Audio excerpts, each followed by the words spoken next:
Et allez, on est parti pour un tout nouvel épisode des 30-30, la série de vidéos qui se déroule sur 30 jours avant l'UTMB et où je vous ai présenté 30 favoris, un coureur par jour pendant 30 jours. Et on approche de la fin, on est au 26e épisode et aujourd'hui, nouvel athlète qui va découvrir l'UTMB. Il est celui à qui Chamonix sourit toujours, vainqueur du marathon du Mont Blanc en 2022 et vainqueur de la CCC en 2023, le Britannique Jonathan Albon, générique. Je vais vous demander d'avoir les bras en l'air et de taper dans les mains. De taper dans les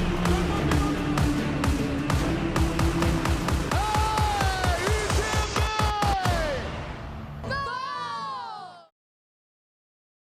Allez alors, John Albon, qui est-il? D'où vient-il? Quel est son palmarès? Qu'a-t-il déjà réalisé cette saison? Et quel est mon pronostic pour son UTMB 2024? C'est ce qu'on va voir tout de suite. Allez alors, John Albon est un coureur britannique de 35 ans, membre du team de North Face. Côté perf, il dispose d'un index UTMB général de 934 points, soit la 5e cote mondiale, et un index sur 100 miles de 863 points. A noter qu'il est le numéro 1 sur les formats 100K et second sur les formats 50K. Rien que ça. Donc voilà, c'est ce qui se fait de mieux dans le trail. John Albon, il n'y a pas photo. Et vous allez voir que Jonathan dispose d'un palmarès tout bonnement hallucinant. Et pas que dans le trail. Je ne m'en rendais pas compte qu'il avait autant de titres avant de faire cet épisode. Mais bon, ça, on le découvrira un peu plus tard dans la vidéo. Pour l'instant, revenons un peu sur son passé de sportif. Et John Albon a grandi dans une petite ville située à 1 heure de Londres, bien loin des montagnes. Et durant sa jeunesse, il pratiquait le roller hockey, une discipline qu'il pratiquera de l'âge de 10 ans jusqu'à ses 20 ans. Et après avoir terminé ses études universitaires, il va s'installer à Londres où il trouvera un emploi de géomètre expert pour le réseau de métro londonien. Et John découvrira la course à pied qui sera un moyen de transport pour aller jusqu'au travail. Et surtout, il trouvera le chemin des montagnes, mais aussi de la compétition, grâce à sa femme Henriette, athlète norvégienne en trail, en skimo et surtout en course d'orientation et course à obstacles. Et donc, c'est suite à cette rencontre que John va vraiment se mettre à la compétition. Et c'est dans un premier temps sur ce sport-là, qui est la course d'orientation et la course d'obstacles, qu'elle va emmener John. Il va grandir en tant qu'athlète sur cette discipline. À l'époque, c'était pas une discipline avec beaucoup de densité, mais avec l'essence et l'essor des Spartans, la discipline va monter et John va monter avec cet essor de la discipline. Il obtiendra alors de très très bons résultats. Puis en 2014, il va déménager à Bergen en Norvège avec sa femme qui elle, il poursuit ses études. Et vu que John, il parle pas bien le norvégien, il ne va pas trouver de travail et du coup, il va décider de devenir sportif professionnel. Et là, il va littéralement tout péter dans les Spartans et les courses à obstacles en devenant multiple champion du monde et d'Europe, quasi invaincu de 2014 à 2021. Bordel, il a tout mangé dans ce sport. En parallèle, il débute aussi le trail en Norvège et il va commencer en s'inscrivant d'abord sur des courses de skyrunning. Et c'est même l'un de ses sponsors qui lui a demandé s'il voulait participer à la Limone Sky Race. Il s'est avéré que Limone, c'était la finale des Skyrunner World Series cette année-là et probablement une des Sky Races les plus compétitives de tous les temps. Il va terminer 14e, pas mal quand même pour un début dans la compétition en trail. Mais il avoua quand même qu'il sera très déçu de ses résultats, lui qui était habitué à tout gagner dans les courses à obstacles. La suite sera beaucoup plus heureuse parce qu'il va littéralement tout gagner aussi dans le trail. Et dans un premier temps, il remportera les Skyrunner World Series. Et après que les Sky Race soient de moins en moins compétitives, il va aller sur les Golden, qui est le circuit qui montre très fort à l'époque. Il y performera un peu, notamment en remportant le marathon du Mont Blanc. Avant ça aussi, il était devenu champion du monde de trail en 2019, qui sera une sacrée consécration pour lui et un gros game changer. Bon, et au final, son palmarès, ça fait carrément saliver. Double vainqueur du Grand Trail des Templiers avec le record de la course, OCC avec le record de la course, CCC, et on l'a vu, champion du monde en 2019 et 3e en 2022. Voilà un sacré client pour cette UTMB, mais qui va découvrir l'épreuve, même s'il est déjà le meilleur sur les formats 100K, Ça ne sera en tout cas pas son coup d'essai sur un 100 miles, puisqu'il vient de boucler son premier 160 km, mais ça, on va le voir dès maintenant avec son début de saison 2024.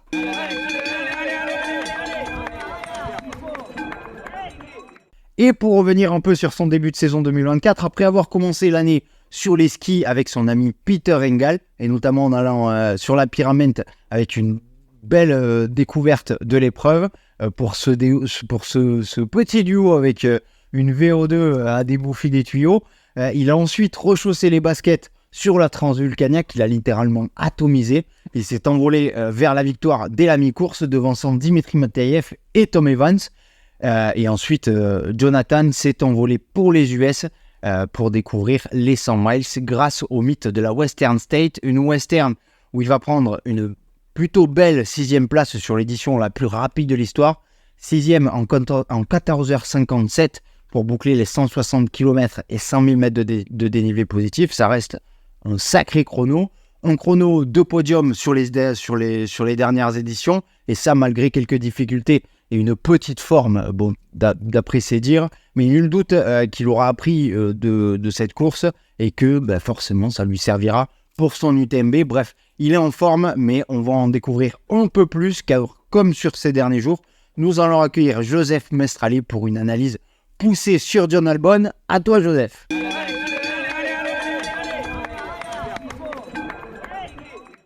Et c'est maintenant le tour de Jon Albon. Alors là, c'est mon coureur coup de cœur, car c'est un passionné de chiffres et d'algorithmes et un des premiers athlètes élites à s'intéresser à ce qu'on faisait. Tout est question de pacing pour lui. S'il part trop vite, il va avoir tendance à souffrir beaucoup sur la fin.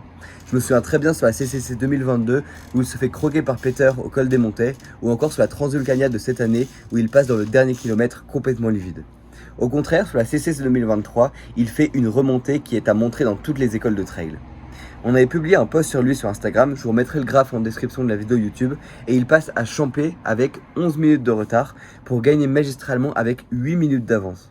La CCC est connue pour partir de plus en plus vite et je me bats pour que les athlètes aient une stratégie de course qui soit progressive et même timide pour aller au bout et le plus fort possible. C'est sa première participation à l'UTMB et nul doute qu'il aura cette philosophie en tête car les départs trop rapides sont encore plus impactants sur les longues distances. Allez, je vous donne une petite statistique en avant-première. En 2023, sur les 5 premiers qui passent au col de Voz, 4 abandonnent et un seul finit 4e. Donc petit message de prévention pour ne pas partir trop vite. Si vous voulez d'ailleurs plus de stats comme ça, venez écouter notre podcast avec Arnaud, Nicolas de l'Estresse Podcast et Alex Viol ce mercredi à 17h. On vous met les infos juste en dessous.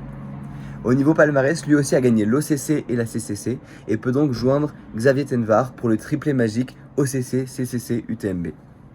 C'est un athlète qui a coté 22 fois au-dessus de 900 dans sa carrière et 4 fois au-dessus de 940. Il est donc très régulier. Il a passé un gros cap après le Covid où ce spécialiste des courses d'obstacles s'est fait opérer du pied et a pu augmenter considérablement son volume d'entraînement et aller s'amuser avec ses petits compagnons de jeu, Kilian et Peter Engdahl. C'est un des athlètes les plus polyvalents que je connaisse, avec des titres de champion du monde en trail, en skyrunning et en Spartan Race, avec même 6 titres en Spartan Race. Les petits doutes de mon côté vont être sur sa capacité à encaisser la longueur de la course. Il sort d'ailleurs de sa seule course de plus de 100 km, la Western, avec une petite déception en terminant à la 6e place. Bon courage John.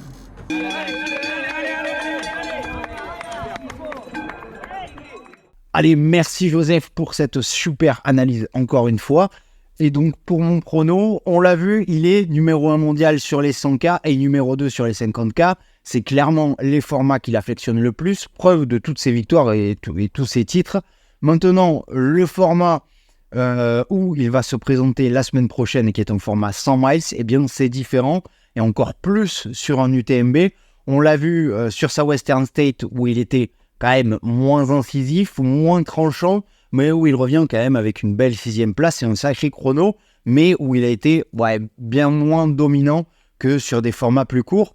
Après, bon, pour sa défense, c'est peut-être un profil de course qui lui correspond moins. Je pense que Jon aime bien la difficulté quand le profil s'élève un peu plus que quand ça s'élève un peu plus que sur la Western. C'est là aussi qu'il sait faire les différences, preuve de toutes ces années sur les Sky Race et sur le circuit Skyrunner World Series ou sur les Golden Trail, où il a été très performant. Même si, quand même, attention, c'est un coureur très rapide aussi. Il a un record sur marathon en 2h26, donc quand même un sacré chrono. pour sûr, bon, il aura la chance et l'expérience de connaître la semaine de l'UTMB pour avoir déjà remporté l'OCC et la CCC. Donc c'est pas rien, il pourrait être un des seuls à remporter les 3 courses reines de chaque distance. Seul Xavier Taednar l'a fait, je crois que c'est le seul à l'avoir fait. Mais bon, je pense pas qu'il soit question de gagner cette année pour John. Pour moi, ça restera pour lui une nouvelle expérience. Il va découvrir l'UTMB et tout ce qui va avec.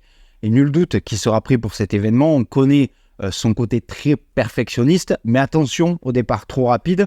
Son copain d'entraînement de skimo, Peter Engel, l'année dernière, en avait fait les frais. Lui aussi, un an après avoir remporté la CCC, avoir battu le record. Donc pour John Albon, un top 10 s'il reste sage, un top 5 s'il prend un peu de risque. Et s'il prend trop de risques, alors là, ça risque d'être difficile. Mais bon, on verra bien. Réponse la semaine prochaine. Voilà pour la preview de John Albon. N'hésitez pas à me donner votre prono pour Jonathan en commentaire. Selon vous, comment va se dérouler son premier UTMB? Ajoutez vos propres infos si j'ai oublié de mentionner des points. N'hésitez pas à me corriger et surtout à vous abonner pour ne pas louper les toutes dernières vidéos de cette série de 30 favoris en 30 jours avant l'UTMB 2024. Allez, on se dit à demain pour un nouvel athlète. C'était Arnaud pour Endurance Show. Ciao!